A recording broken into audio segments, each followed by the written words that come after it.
말씀을 들어도 유익이 없는 이유라는 제목으로 하나님의 말씀 증거하도록 하겠습니다.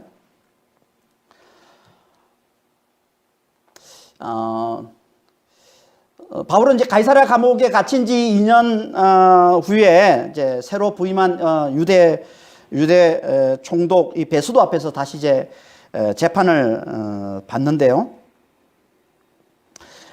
죄가 없는데도 이 베스도가 유대인들의 눈치를 보면서 바울에게 예루살렘에 가서 다시 한번 재판을 받겠느냐고 묻자 바울은 자신이 로마 시민임을 내세워서 가이사 재판 자리에 섰으니 가이사에게 재판을 받겠다라고 이제 상소를 합니다.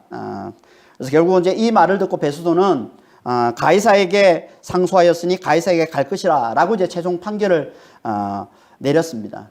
이게 우리가 지난주 살펴봤던 말씀이죠.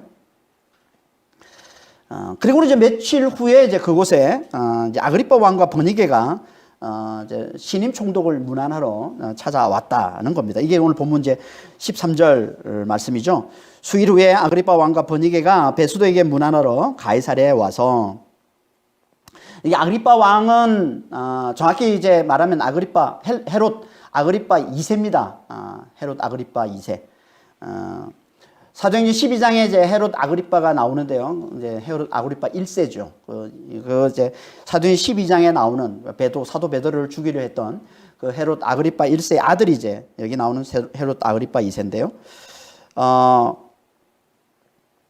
이게 마지막 이제 헤롯 왕조의 마지막 왕입니다. 헤롯 아그리빠 2세가. 우리가 지난번 24장에 살펴봤던 이 벨릭스의 아내 드루실라도 이제 헤롯 아그리빠 1세의 딸이라고 했죠. 그러니까 여기 나오는 아그리빠 왕하고 이 드루실라가 이제 남매지간인 거죠. 그러니까 드루실라의 오빠가 되는 겁니다. 이 헤롯 아그리빠 2세가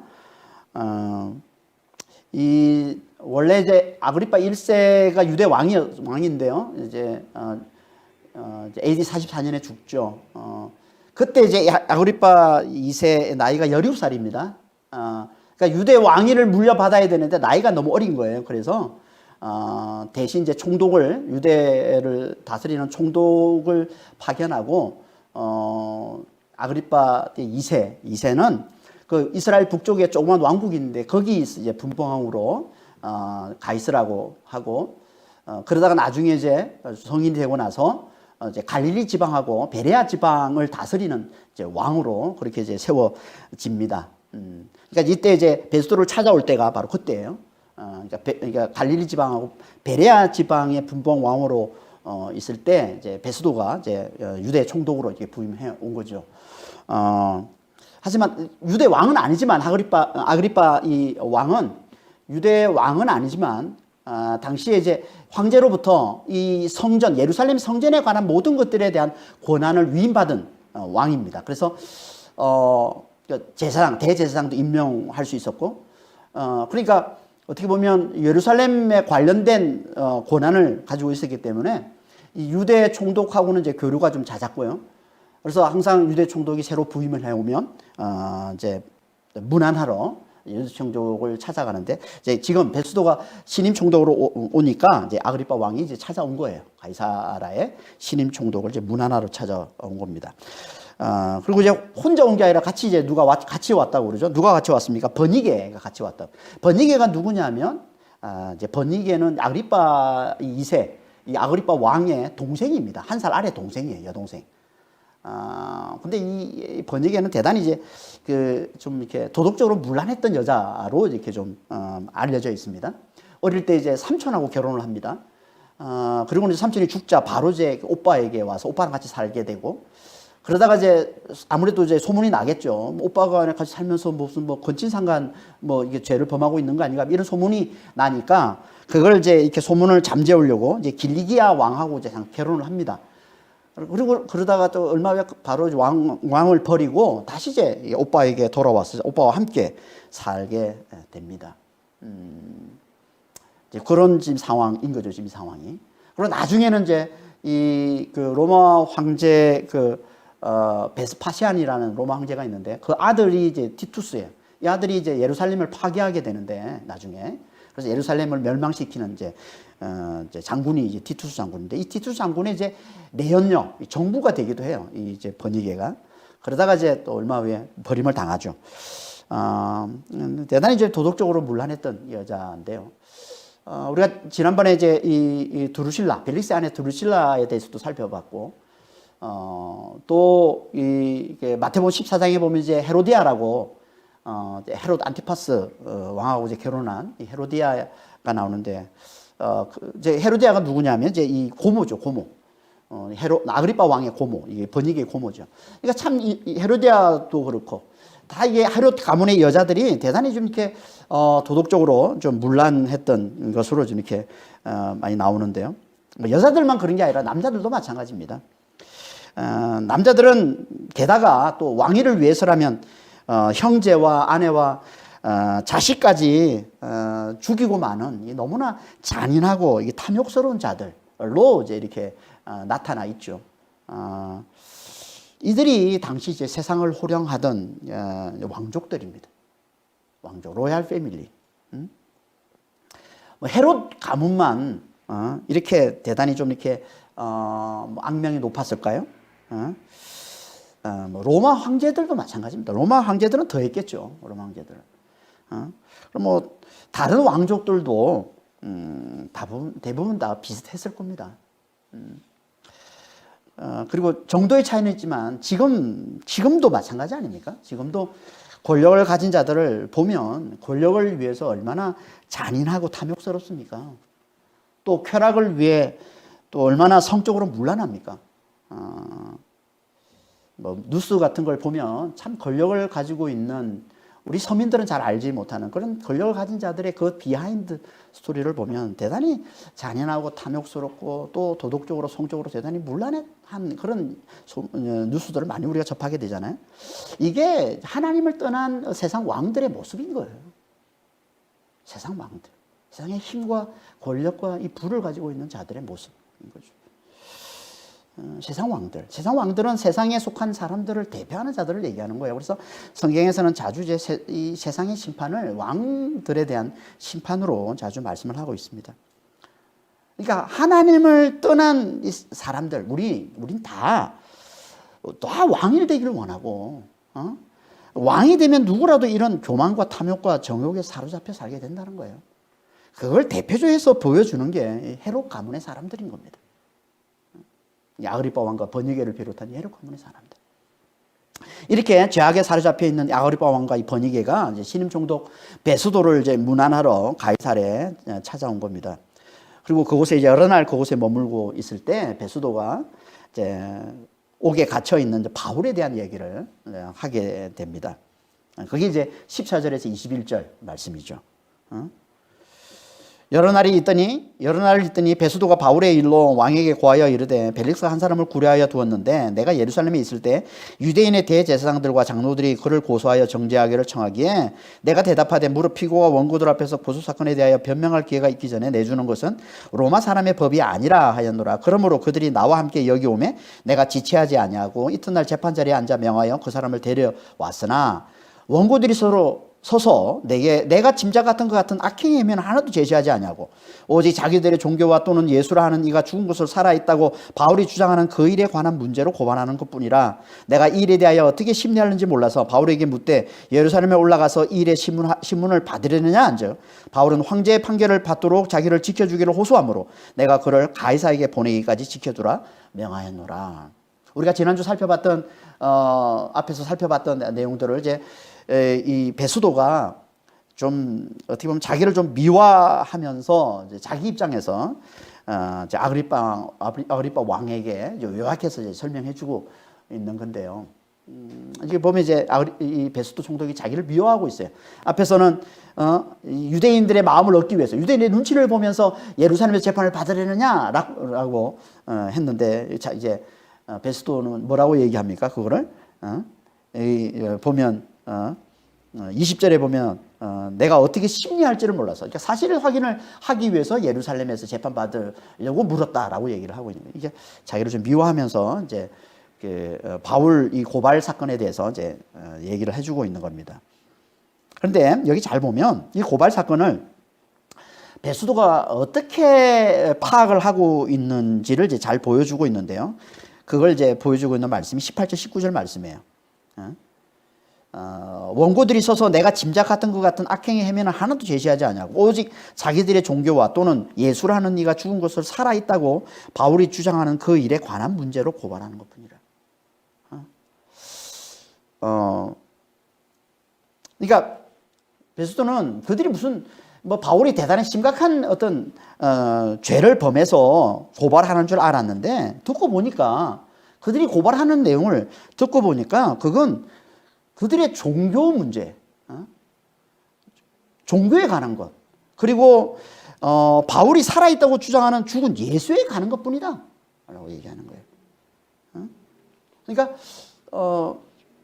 이 고발 사건은 뭐 유대인들이 말하는 것처럼 그렇게 심각한 뭐 중대한 어떤 그런 사건이 아니라 이 유대인들의 종교 문제, 율법과 성전에 관한 것과 또 바울이 이제 살아있다고 주장하는 이 죽은 예수에 관한 것뿐이다 이런 얘기죠. 그러니까 율법과 성전에 관한 문제, 종교 문제하고 죽은 예수가 이건 같은 거잖아요. 우리가 지난주에 살펴봤지만 결국은 율법과 성전에 관한 이 문제가 죽은 예수가 다시 살아났다는, 죽은 예수의 부활의 이 복음의 문제라고 했습니다.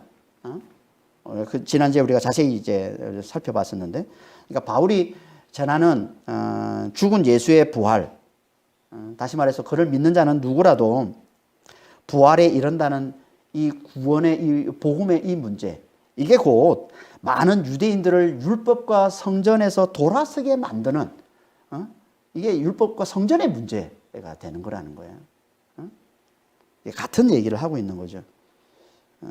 그러니까 이게 이렇게 많은 유대인들이 율법과 성전에서 돌아서는, 이게 유대인들에게는, 유대 지도자들에게는 자신들의 육신의 자랑인 이 부와 권력, 명예, 이 쾌락의 이 기반을 무너뜨리는 게 되는 거기 때문에 그래서 바울을 이렇게 죽이려고 이렇게 악착같이 죽이려고 덤벼드는 것이다 라고 이제 우리가 지난주 살펴봤던 거죠. 그러니까 베스도가 이 고발 사건의 본질을 제대로 이제 간파하고 있는 거예요. 이거는 그들의 종교 문제다. 율법과 성전의 문제, 곧 바울이 전하는 이 죽은 예수, 바울이 살아있다고 주장하는 이 죽은 예수에 관한 문제다라고 얘기를 하고 있는 겁니다. 그러니까 결국은 유대인들이 이렇게 악착같이 바울을 고소해서 고발해서 죽이려고 하는 그 문제는 결국은 그로 인해서 많은 사람들이 율법과 성전에서 돌아서는, 그래서 결국 자신들의 그 부와 그 권력의 그 기반이 무너지는 그런 큰 위협을 느꼈기 때문에 그래서 바울을 이렇게 죽이려고 한다는 거죠. 그러니까 참 육신의 자랑에 사로잡혀 있으면 죽은 자에게 부활을 주신다는, 죽은 자가 다시 살아난다는 이 엄청난 복음을 듣고도 그걸 제대로 듣지를 못하고 그걸 깨닫지를 못하고 그 복음이 자기가 누리고 있는 그 권력, 그걸 좀 마치 흔들고 그걸 위협하고 하는 것으로만 보고서 어떻게 해서든 그걸 멸하려고, 어떻게 해서든 그걸 죽이려고 하는 이런 죄악을 낳는다는 거예요. 뭐가? 육신의 자랑에 사로잡히는 게. 그러니까 정말 육신의 자랑에 사로잡히는 게 무서운 거예요. 그러니까 우리는 진짜 이 십자가를 잘 붙들어서, 십자가를 잘 붙드는 게 뭐예요? 그리스도와 함께 내가 십자가 함께 못 박혔다는 것을 잘 깨닫는 거죠. 내 육신이, 내 정과 내 욕심이 육신과 함께 십자가에 못 박혔다는 거, 이걸 잘 깨닫는 거예요. 이게 너무너무 중요한 겁니다. 그래서 우리가 육신의 자랑에 사로잡히지 않도록 하는 거예요.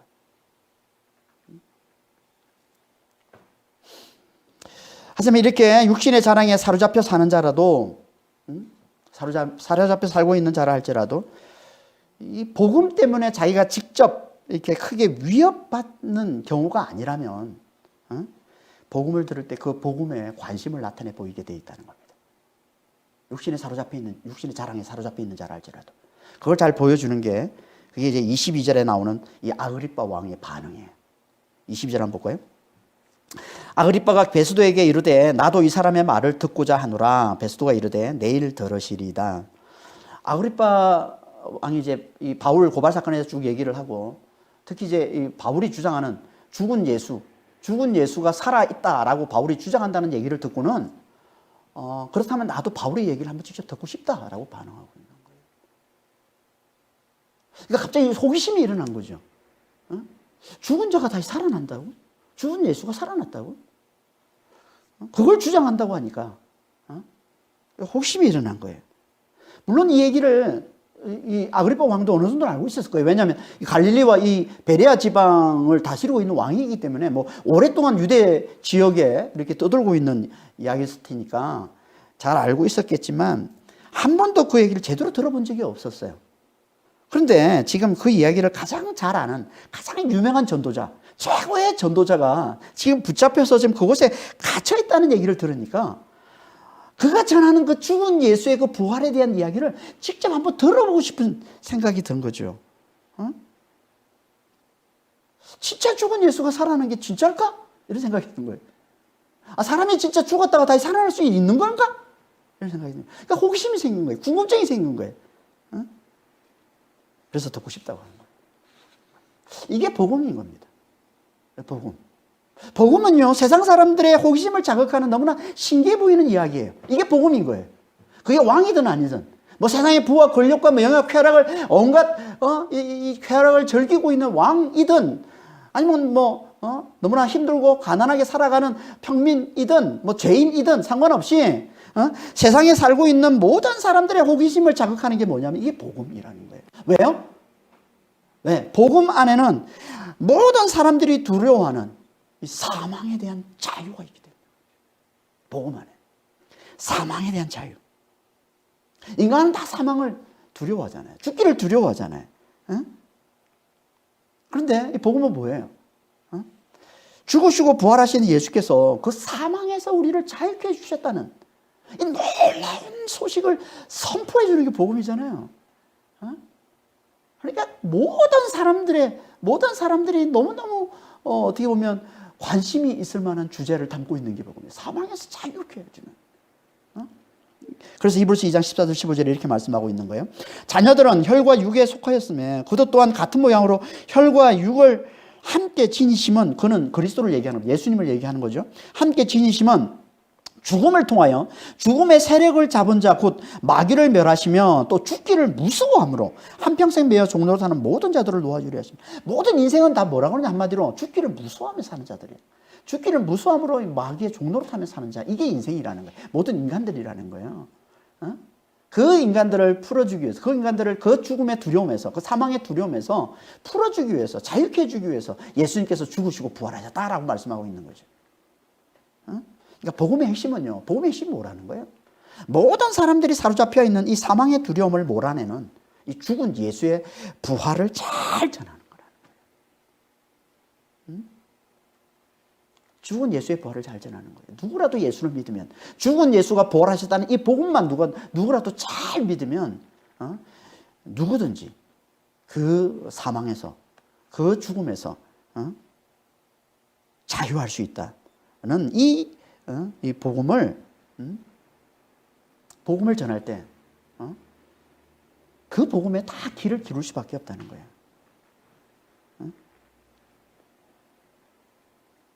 인생들은 왜? 모두는 다 사망에 대한 두려움이 있기 때문에. 아그리빠 왕도 예외가 아닌 거죠. 아그리빠 왕이 아무리 뭐 부와 권력과 명예와 쾌락을 누리며 산다 해도 그 안에 늘 뭐가 있었다는 거예요? 사망에 대한 두려움이 있을 거예요. 그런 그에게 바울이 전하는 이 죽은 예수의 부활의 얘기가 들려오니까 솔깃한 거죠. 솔깃한 거죠. 지금도 마찬가지입니다. 아무리 세상에 부와 권력과 명예와 쾌락을 많이 누리는 자라 할지라도 그들 속엔 다 뭐가 있어요? 죽음에 대한 두려움이 있습니다. 다 죽음에 대한 두려움이 있어요. 다. 그러니까 그런 그들에게 죽은 예수의 부활의 복음이 잘 전해지기만 하면 그들은 다 얼마든지 그 복음에 솔깃해진다는 거예요. 다 그 복음을 듣고 싶어 한다는 거예요. 그 복음에 관심을 보인다는 거예요. 죽은 예수의 부활에 대한 이야기만 잘 전해주기만 하면.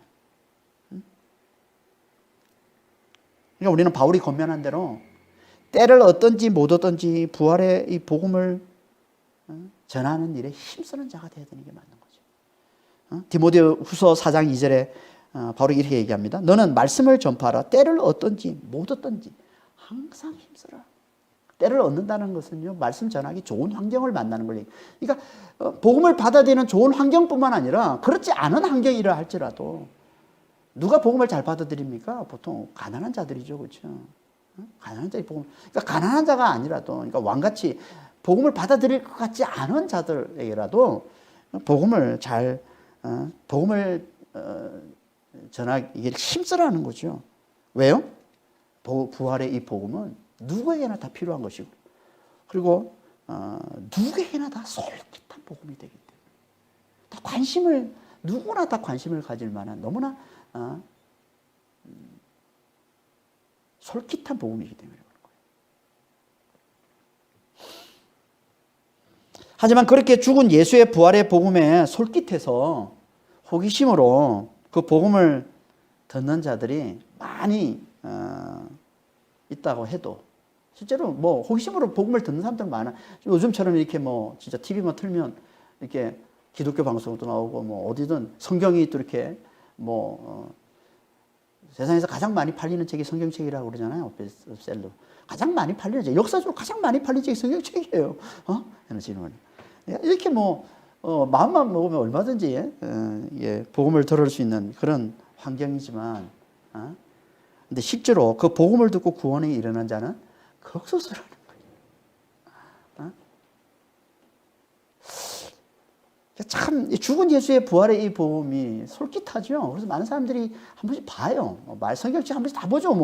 우리가 다 성경책 한 번씩 다 보잖아요. 예수의 이야기를 한 번씩은 다 관심을 가지고 다 봅니다. 듣습니다. 들어봅니다. 하지만 실제로 그 복음을 듣고서 구원에 이르는 자는 아주 극소수라는 거예요. 그래서 마태복음 22장 14절에 보면 이렇게 말씀하고 있는 거예요. 청함을 받은 자는 많으나 택함을 입은 자는 적다. 청함을 받은 자는 많으나 택함을 입은 자는 적다. 그러니까 많은 사람들이 복음을 듣지만 실제로 구원에 이르는 자는 적다는 얘기를 하고 있는 거예요. 그 이유가 뭘까요? 왜 복음을 그렇게 많은 사람들이 듣는데, 호기심으로 듣고 솔깃해서 듣고 관심을 보이고 해서 다 듣는데, 근데 왜 이렇게 실제로 구원에 이르는 자는 이렇게 적을까요? 왜? 그건 한마디로 믿지 못하기 때문에 그래요. 믿지 못하기 때문에. 그래서 히브리서 4장 2절에 이렇게 말씀하고 있는 거예요. 들은 바 그 말씀이 그들에게 유익하지 못한 것은 듣는 자가 믿음과 결부시키지 않냐니라. 말씀을 들은데도 유익하지 않은 거예요. 유익이 없는 이유가 뭐냐면 그들이 믿음과 결부시키지 않기 때문에 그렇다는 거예요. 무슨 말이냐면 이 말은 이런 말이에요. 듣는 자들이 믿음과 하나가 되지 않기 때문에, 정확히 번역을 하면 믿음과 결합이 되지 않는 거예요. 듣는 자들이 믿음과 결합이 되지. 무슨 말이에요, 이 말이? 이 말은요, 듣는 자들이 그 말씀을 믿음으로 받아들이지 않는 거예요. 믿음으로 받아들이지. 듣고서 이제 믿음으로 받아들여야 되는데 듣는 것까지만 있고 믿음으로 받아들이지를 못한다는 거예요. 그래서 사람들이 유익을 얻지 못한다는 거예요. 그래서 사람들이 다 망하는 거라는 거예요. 구원에 이르지 못하고 다 망하는 거라는 거예요. 들어도 유익을 얻지 못하고 다 망한다는 거예요. 왜? 믿음과 결합하지를 못했어요. 믿음이 뭡니까? 믿음이. 우리가 여러 지금 몇 주째 계속 이제 믿음에 대해서 보고 있는데요. 믿음이 뭡니까? 아브라함처럼, 믿음의 기준은 아브라함의 믿음이잖아요. 믿음의 조상 아브라함. 믿음이 뭐라는 거예요? 아브라함처럼 하나님을 창조주로 알아보고 죽은 자에게 생명을 주신다는 그 구원의 약속, 그 구원의 약속을 굳게 붙드는 거예요. 이게 아브라함의 믿음이잖아요. 하나님을 창조주로 알아보고 죽은 자에게 생명을 주신다는 그 구원의 약속을 굳게 붙드는 거죠. 죽은 몸과 같은 자신에게 아들을 주신다는, 이게 죽은 자에게 생명을 주시는 거거든요. 그 구원의 약속을, 그 아들을 주신다는 약속을 굳게 붙드는 거예요. 이게 믿음이에요. 그런데 누가 이 구원의 약속을, 죽은 자에게 생명을 주신다는 이 구원의 약속을 누가 이렇게 굳게 붙들 수 있을까요? 이게 핵심인데, 이 말씀, 이 약속을 굳게 붙드는 게 이게 믿음인데, 누가 이렇게 굳게 붙들 수 있을까, 이걸? 자기를 죽은 자로 알아보는 자. 자기를 죽은 자로 알아보는 자. 우리는 안 죽으면요, 어떻게 해서든 내 힘으로 살아가려고 하지, 어떻게든 내 힘으로 해보려고 하지, 절대 구원의 약속을 굳게 붙들지 못합니다. 안 죽으면. 그래서 하나님께서 아브라함을 어떻게 하셨어요? 죽은 몸과 같은 100세가 될 때까지 하나님께서 기다렸다가 100세가 돼서 그에게 아들을 주신 거예요. 100세가 되어서. 그래서 오롯이 자식에게 아들이 생긴 건, 자기가 구원받은 건 오롯이 하나님의 능력이요, 하나님의 은혜라는 것을 온전히 깨닫도록.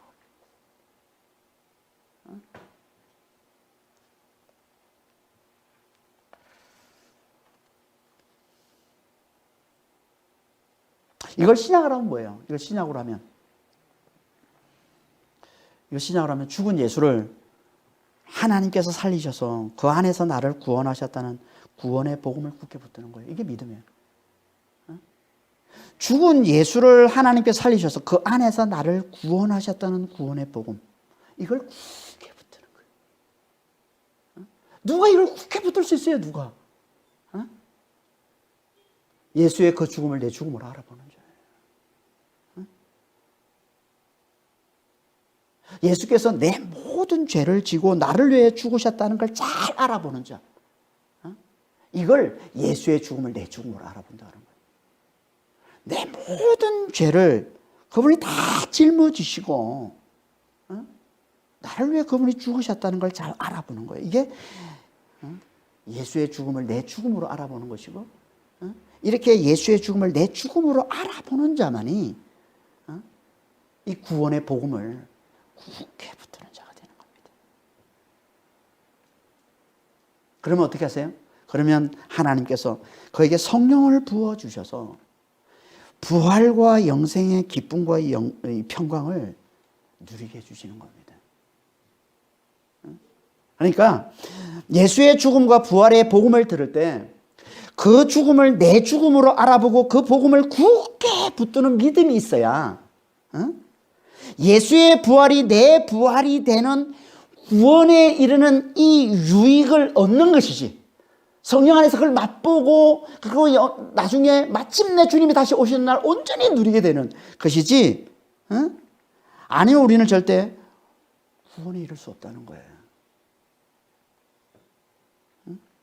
그러니까 예수의 죽음을 내 죽음으로 알아보는 이게 너무 중요한 거죠. 예수의 죽음을 내 죽음으로 알아보는. 이걸 다른 말로 하면 뭡니까? 하나님 앞에 자기를 철저히 낮추는 겸손한 심령, 상한 심령이라고 하는 거예요. 그래서 구약에서 상한 심령, 겸손한 심령, 가난한 심령, 이런 표현들을 자주 하는 겁니다. 자기를 철저히 낮추. 자기를 죽은 자로 알아보는 거예요. 예수의 죽음을 내 죽음으로 알아보는 거예요. 이걸 자기를 철저히 낮추는, 하나님 앞에 자기를 철저히 낮추는 겸손한 심령, 상한 심령 이라고 하는 것이고, 이들만 구원의 약속을, 죽은 자에게 생명을 주신다는, 죽은 예수가 부활하셔서 그 안에서 하나님께서 우리에게 부활을 가져다 주신다는 이 구원의 이 약속을, 구원의 이 복음을 굳게 붙드는 자가 되는 것이고, 이들에게만 하나님께서 뭘 주신다고요? 부활을 주신다는 거예요. 구원을 주신다는 거예요. 아들을 주신다는 거예요. 생명을 주신다는 거예요. 이게 유익이라는 겁니다. 유익. 그러니까 겸손한 심령으로 복음을 굳게 잘 붙드는 것, 이게 듣는 자가 믿음과 결합이 되는 것이고요. 그러니까 믿음으로 그 말씀을 잘 받아들이는 것이고요. 이들에게 주어지는 게 하나님의 높여주신 구원이라는 겁니다. 자기를 철저히 낮추는 이 겸손한 심령으로 그 복음의 약속을 굳게 붙드는 자에게 하나님께 주시는 게 하나님의 높여주신 구원, 놀라운 유익이라는 겁니다. 이게 아니면 예수의 죽음을, 내 죽음을 알아보지 못하면, 다시 말해서 내가 얼마나 죄가 많은 자인지, 그래서 그분이 내 죄와 사망을 대신 짊어지고 죽으셨음을 제대로 알아보지를 못하면, 그래서 우리가 그분 앞에 겸손하지를 못하면, 하나님 앞에 겸손하지를 못하면, 우리는 아무리 예수의 죽음과 부활의 이 복음을 아무리 열심히 들어도 절대 이 복음을 제대로 깨달을 수가 없고, 그러면 절대 유익을 얻을 수가 없다는 거예요. 절대 구원에 이를 수가 없다는 겁니다. 이걸 잘 보여주는 게 이제 예수의 죽음과 부활에 대한 이 복음을 듣는 이 아그리빠 왕과 베스도 총독의 모습인 거예요. 이걸 말씀하고 있는 게 이제 23절 이하의 말씀인 겁니다. 23절에서 27절까지 말씀이죠. 이튿날 아그리빠와 버니게가 크게 위험을 갖추고 와서 천부장들과 시중의 높은 사람들과 함께 접견 장소에 들어오고 베스도의 명으로 바울을 데려오니 베스도가 말하되 아그리빠 왕과 여기 같이 있는 여러분이여, 당신들이 보는 이 사람은 유대의 모든 무리가 크게 외치되 살려두지 못할 사람이라고 하여 예루살렘에서와 여기서도 내게 청원하였으나 내가 살피건대 죽일 죄를 범한 일이 없더이다. 그러나 그가 황제에게 상소한 고로 보내기로 결정하였나이다. 그에 대하여 황제께 확실한 사실을 아릴 것이 없으므로 신문한 후에 상소할 자료가 있을까 하여 당신들 특히 아그리빠 왕 당신 앞에 그를 세웠나이다. 그 제목도 밝히지 아니하고 제수를 보내는 것이 무리한 일인 줄 아나이다 하였더라.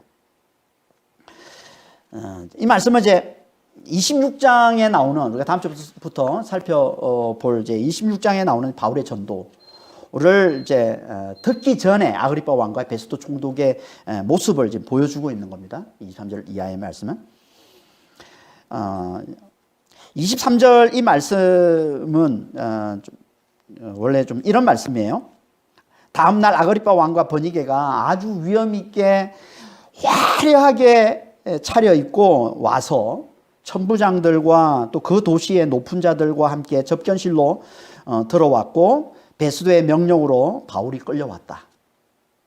그러니까 이게 동사가 4개 나오는데 앞에 동사 3개는, 그러니까 이 아그리빠 왕이 화려하게 차려입고 와서 또 접견실에 들어오고 천부장들과 많은 이제 유지들하고 정부에 들어왔고 또 베스도가 명령하고, 이건 딱 분사로 돼 있고요. 주동사는 바울이 끌려왔다라는 게 주동사예요. 그러니까 이 말씀은 이런 거예요. 지금 세상에서 가장 어떻게 보면 위험 있고 화려한 이 왕의 이 권세 앞에 수많은 어떻게 보면 세상의 권력들을 앞세우고 대동하고 거느리고 이렇게 나타난, 가장 위험 있는 모습으로 나타난 이 왕 앞에 가장 초라한 모습으로 서 있는 전도자의 모습이에요. 전도자의 모습. 그러니까 세상에서 볼 때는 그런 모습인 거지. 세상에 가장 강하고 가장 위험 있고 가장 화려하고 가장 영광스러운 그런 왕의 권세 앞에 가장 초라한 죄수의 모습으로 홀로 서 있는 전도자의 모습. 그런데 하나님 보실 때는 정반대입니다.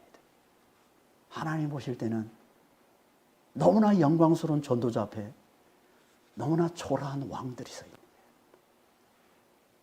그 전도자 앞에 왕들이 있는 거예요. 이게 하나님 보시는 거예요. 그래서 바울이 이렇게 고백하는 겁니다. 고린도서 6장 9절 10절에.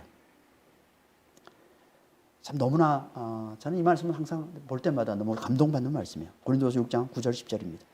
무명한 자 같으나 유명한 자요, 죽은 자 같으나 보라 우리가 살아있고, 징계를 받는 자 같으나 죽임을 당하지 아니하고, 근심하는 자 같으나 항상 기뻐하고, 가난한 자 같으나 많은 사람을 부유하게 하고, 아무것도 없는 자 같으나 모든 것을 가진 자니라. 누가? 우리가. 하나님의 자녀인 우리가. 복음을 알고 있는 우리가. 전도자가 그러니까 세상적인 눈으로 보면은 너무너무 화려한 왕 앞에 너무나 초라한 전도자가 서 있는 모습이지만 하나님 보세요. 영적인 눈이 열려서 하나님이 보실 때는 어떻게 보신다는 거예요? 너무나 영광스러운 전도자 앞에 지금 너무너무 초라한 모습들의 왕들이 있는 그런 모습이에요. 지금 이 모습이. 여러분, 성령 충만함으로 이 모습을 우리가 볼 줄 알아야, 이걸 볼 줄 알아야, 영적인 눈으로 이걸 볼 줄 알아야 우리가 어떤 상황에서 담대할 수 있는 거예요. 너무 멋진 고백 아니에요? 무명한 자 같으나, 이게 세상에서 볼 때는, 세상의 눈으로 보면 무명한 자죠. 세상의 눈으로 보면 죽은 자 같잖아요, 지금. 세상의 눈으로 보면은 지금, 이 징계를 받는 자 같고, 근심하는 자 같고, 가난한 자 같고, 아무것도 없는 자 같고, 가장 연약한 자 같고, 그런 모습이잖아요. 근데, 실제로는 어떻다는 거예요? 진짜는 뭐라는 거예요? 내가 유명한 자예요. 내가, 살아있는 자예요. 내가 죽임을 당하지 않는 자예요. 내가 항상 기뻐하는 자예요. 내가 많은 사람을 부유케 하는 자예요. 내가 모든 것을 가진 자라. 얘기하고 있는, 고백하고 있는.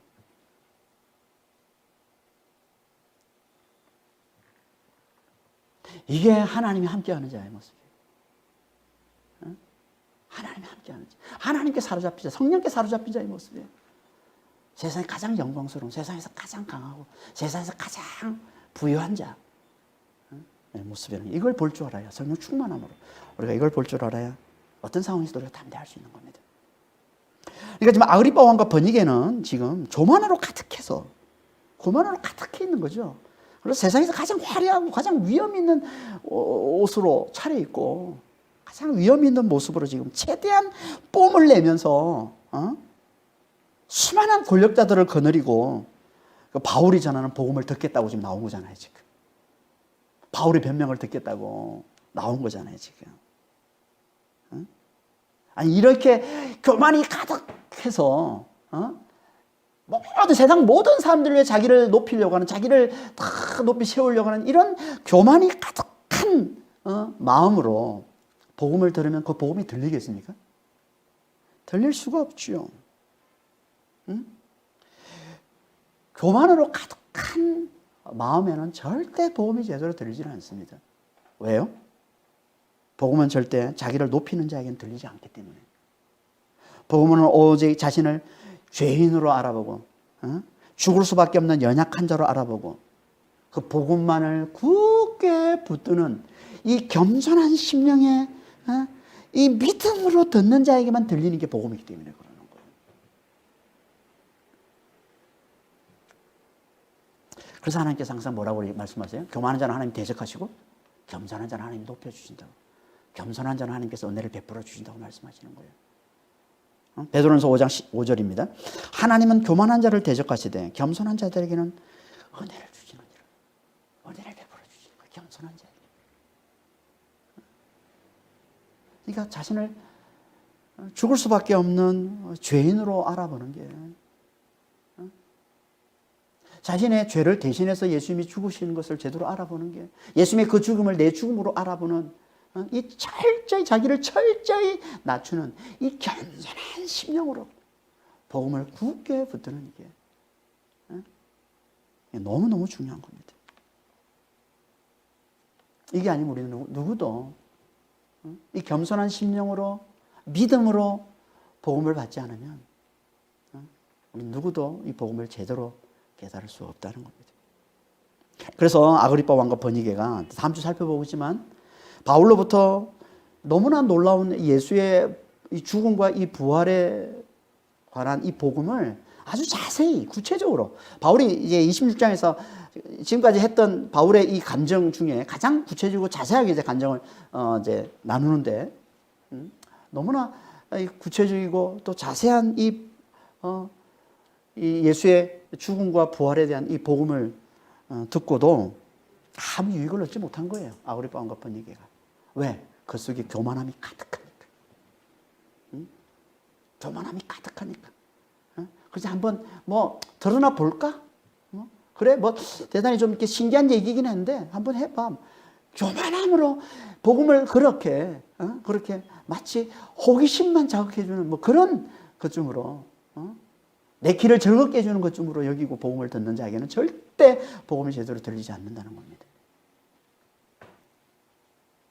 배수도도 마찬가지입니다. 배수도 총독. 그럼요. 한마디로 현재 자신의 안위만을 생각하는 자예요. 배수도는. 배수도의 얘기를 잘 보면 배수도가 지금 이제 24절 이하에 배수도가 이제 뭐라고 얘기합니까? 바울은 죄가 없는 자라고 얘기를 하면서 죄가 없는 자인데 그가 황제에게 상소했기 때문에 황제에게 보내기로 결정했다. 그런데 그냥 보냈다가는 황제에게 내가 문책을 당할 수 있기 때문에 문책을 당하지 않기 위해서 그건 어리석은 짓이잖아요. 그냥 보내는 건. 그러니까 상소할 확실한 자료를 얻어야 되는데 그걸 위해서 내가 지금 바울을 신문하겠다. 그걸 위해서 내가 바울의 변명을 듣겠다라고 얘기하고 있는 거예요. 그러니까 지금 이 배수도의 관심은 어디에 있는 거예요? 온통 자기 자신의 안위에만 있는 거예요. 그냥 잘못 보냈다가 바울을 그냥 황제에게 잘못 보내서 자기가 문책당할 수 있으니까 어떻게든 그걸 막아보려고 하는 자기 자신의 지금 안위만을 걱정하고 자신의 안위만을 생각하고 있는 모습인 거예요. 배수도는. 그런 마음으로 복음을 들을 때 이 복음이 제대로 들려오겠습니까?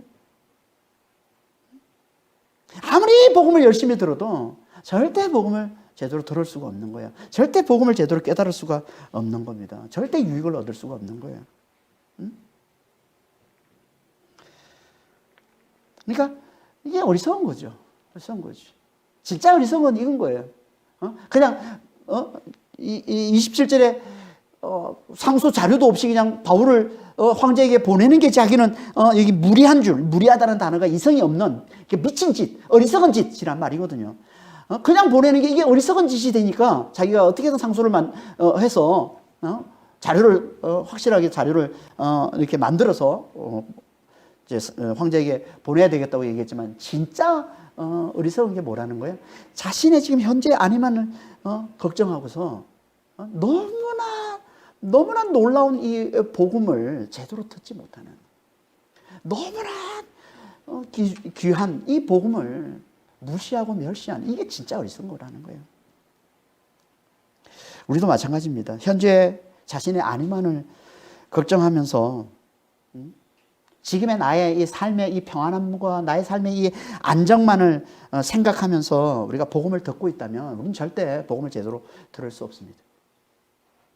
내 삶의 안위만을 걱정하고 내 삶의 지금 내가 살아가는 이 삶의 안정만을 지금 추구하면서 내가 복음을 듣고 있다면 우리는 절대 복음을 제대로 들을 수 없습니다. 절대 복음이 우리에게 가져다 주는 놀라운 유익을 우리는 절대 얻을 수가 없습니다. 그래서 예수님께서 천국 복음을 혼인잔치의 비유로 말씀을 하시면서 이렇게 말씀을 하시는 거예요. 전체 이 잔치에 초청받은 많은 사람들이 있는데 그 중에 어떤 사람들이 그런다는 거예요. 지금 밭을 샀기 때문에, 지금 내가 소를 샀기 때문에, 지금 내가 장가를 들었기 때문에 내가 잔치에 못 가겠다. 지금 내게 중요한 건 내가 지금 산 이 밭이 중요한지, 지금 내가 산 이 소가 중요한지, 내가 지금 이 장가 든 게 중요한 거지. 잔치에 가는 게, 왕의 잔치에 가는 게 뭐가 중요하냐? 그게 내가 무슨 의미가 있냐? 이런 거죠, 지금. 지금의 안위만 걱정하고 있는 모습이죠. 이런 그들에게 주님이 비유 통해서 주님이 이렇게 말씀하십니다. 누가복음 14장 24절에 내가 너희에게 말하노니 전에 청하였던 그 사람들은 하나도 내 잔치를 맛보지 못하리라. 하나도 내 잔치를 맛보지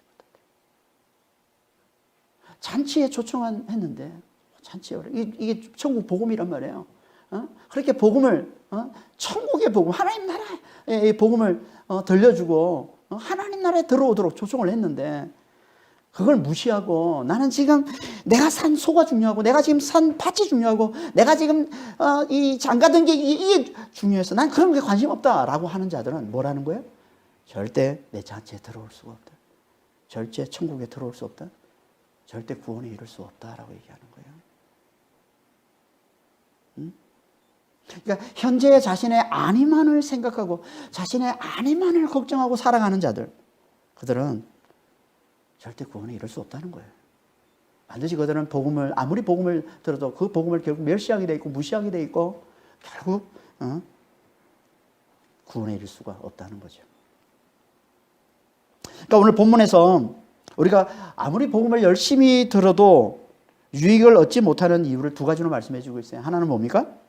나를 높이고자 하는 교만한 마음으로 복음을 들을 때, 또 하나는 현재 자신의 안위만을 생각하는 어리석음으로 복음을 들을 때, 그럼 우리는 절대 복음을 제대로 들을 수가 없고 복음을 깨달을 수가 없고 복음이 우리에게 가져다 주는 놀라운 유익, 구원에 이를 수가 없다는 겁니다. 우리는 어떻습니까? 복음을 들을 때 우리는 어떤 마음으로 복음을 듣나요? 아그리빠 왕처럼 나를 높이려는 교만한 마음으로 복음을 듣고 있지는 않습니까? 아니면 베스도 총독처럼 현재 자신의 안위만을 걱정하는 어리석음으로 복음을 듣고 있지는 않습니까? 그렇다면 우리는 아무리 복음을 열심히 들어도 아무 유익을 얻을 수 없을 겁니다. 절대 복음을 제대로 깨달을 수가 없을 겁니다. 절대 구원의 은혜를 누릴 수가 없을 겁니다. 어떻게 해야 우리가 복음을 듣고 유익을 잘 얻는다고요? 믿음으로 들어야. 믿음으로 듣는 게 뭐라고요? 겸손한 심령으로 듣는 거예요. 겸손한 심령으로. 예수의 죽음을 내 죽음으로 알아보는 겸손한 심령으로. 그분이 내 모든 죄를 짊어지고 죽으셨기에 그 죽음이 내 죽음으로 알아보는, 나를 준 하나님 앞에 나를 철저히 낮추는 이 겸손한 심령으로 듣는 게 믿음으로 듣는 것이고, 부활을 바라보면서 부활을 사모하면서 듣는 게 이게 지혜로 듣는 거예요. 지혜로움으로 듣는 거예요. 현재 안위만을 생각한 게 아니라 진짜 하나님께서 약속해 주신 그 부활, 세상에서 우리가 누리는 그 어떤 행복보다, 세상에 우리가 누리는 그 어떤 기쁨보다, 어떤 즐거움보다 비교가 안 될 만큼 너무나 큰 기쁨, 너무나 큰 행복, 너무나 큰 축복을 우리 주님께서 우리를 위해서 예비해 놓으셨다는 그 부활, 그 영생을 바라보고 복음을 듣는 이것이 지혜롭게 듣는 자만이 믿음으로 듣는 자가 믿음으로 결합이 되어서 하나님께서 그에게는 반드시 유익을 가져다 주신다는 거예요. 그에게는 하나님께서 반드시 구원을 가져다 주신다는 거예요. 마침내 구원을 이루게 해주신다는 거예요. 믿음이 결함되어 있는 자들. 그러니까 우리가 진짜 복음을 들을 때 믿음으로 듣는 자가 돼야 돼요. 겸손한 심령으로 듣는 자가 돼야 돼요. 우리가 복음을 들을 때마다 그리고 지혜로운 복음을 들어야 돼요. 이게 저는 기도할 때마다, 그런 저는 항상 기도할 때마다 항상 이걸 고백하고 기도를 합니다. 주님 앞에. 저도 몰랐는데 제가 드리고 있는 이 기도의 모습이 이 모습이더라고요. 저는 항상 예수님의 죽음을 내 죽음으로 고백하면서 기도를 시작합니다. 그리고 부활을 바라보는 거예요. 예수님이 죽으시고 부활하신 그 부활을 바라보는 거예요. 그러면요, 그 부활만큼 귀한 게 없어요. 그 부활만큼 큰 축복이 없어요. 그 부활만큼 영광스러운 게 없는 거예요. 그걸 간절히 사모하게 돼요. 그렇게 이 하나님의 말씀을, 이 구원의 약속을, 예수의 죽음과 부활의 이 복음을 굳게 붙드는 거예요. 이게 굳게 붙드는 거예요. 이게 굳게 붙드는 자, 이들만이 세상에 어떤 어려움이 오고 세상에 어떤 유혹이 오고 어떤 환란이 와도 끝까지 믿음을 지키는 자가 되는 것이고요. 마침내 성령을 통해서 우리가 이 땅에서 맛보던 이 기쁨과 이 평강, 이 부활의 이 기쁨, 이 평강을 마침내 영원토록 누리며 사는 자가 되는 겁니다. 우리도 정말 말씀을 들을 때마다 믿음으로 말씀을 듣는 자가 될 수 있도록, 겸손한 심령으로 말씀을 듣는 자가 될 수 있도록, 부활을 생각하고 부활을 바라보고 부활을 사모하면서 말씀을 듣는 자가 될 수 있도록. 그러면 지금 나를 둘러싸고 있는 환경이 좀 힘들고 어렵다고 할지라도 성령께서 반드시 우리를 돌보시고 지켜주셔서 그 어려운 문제들 이겨내게 해주시고 끝까지 믿음을 잘 지켜내게 해주셔서 마침내 온전한 구원, 마침내 영원한 구원을 영원토록 누리며 살게 해주신다는 겁니다. 그런 믿음의 성도들이 다 되시길 예수님으로 축원합니다. 기도하겠습니다. 하나님 아버지, 정말 저희들은 복음을 잘 듣는 자가 되기를 원합니다. 주님, 정말 아그리빠 왕처럼 아버지요, 정말 자기를 높이는 이 교만이 가득한 마음으로 복음을 듣지 않도록 주님 도와주시옵소서.